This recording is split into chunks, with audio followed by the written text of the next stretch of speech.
This is Scott the Fix-It Guy. Our goal with our videos is to empower you to be able to do the repairs on your own and save a whole lot of money and also get that great feeling of having fixed it by yourself.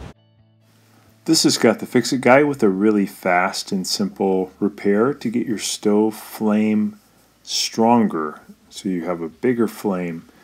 All I'm doing is just poking into the little gas jet. I removed the burner cap and just used a sharp tool. You could use a straightened paper clip to push in the little hole and knock out the debris. And now when I turn it on, I get a much better robust flame and it lights right away. So this little one has the same problem, barely has any kind of flame, and just dirt and stuff has gotten into the center of it. So I'm just using the sharp dental tool, but again, you could use a straightened paper clip, it would work fine, to open up the little hole in the middle of the brass jet. Here's what the brass jet looks like. Right in the middle is a little tiny hole. I'm just cleaning that out with this sharp tool.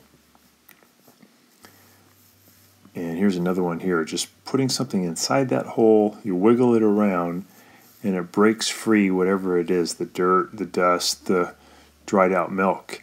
Here's another picture from the top. This is what the burner had removed, and the little jet in the right hand side of the screen has a tiny hole, and that is what we clean out. This is a picture of a person using a tool to clean out the jet.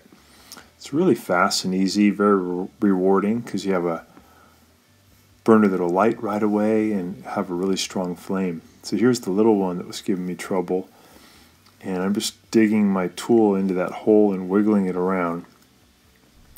And then here's the burner on the left, turning it back on.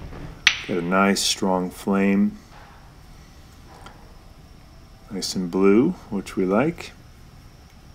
Here's the one on the right, the little one. Before we could barely see the flame at all, and now we got a nice strong flame. And that's just a result of more gas flow. So I hope this helps you. Nice, fun, quick, easy repair.